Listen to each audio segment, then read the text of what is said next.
tayo dumunggo nakaraan, oh. Saan? Doon.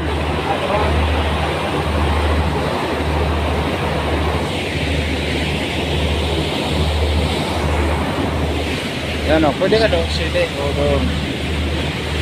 Yan. Yan.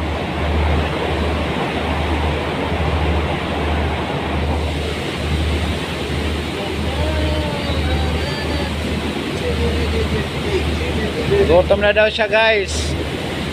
Magkano kami dolphin?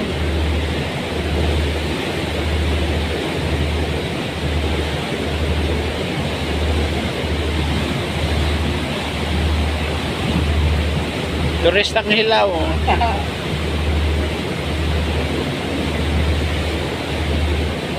Papuntang Cebu. Isang araw lang si Junel.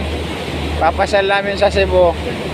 Pagkatapos, kinabukasan, balik ulit Palumpon, pabalik na sa Maynila. Gusto talaga ni Junel makapunta sa Cebu, sa Mactan. Makakita ng mga Amerikano ba? Pwede na sa kunin ni Lord, makapunta sa Cebu.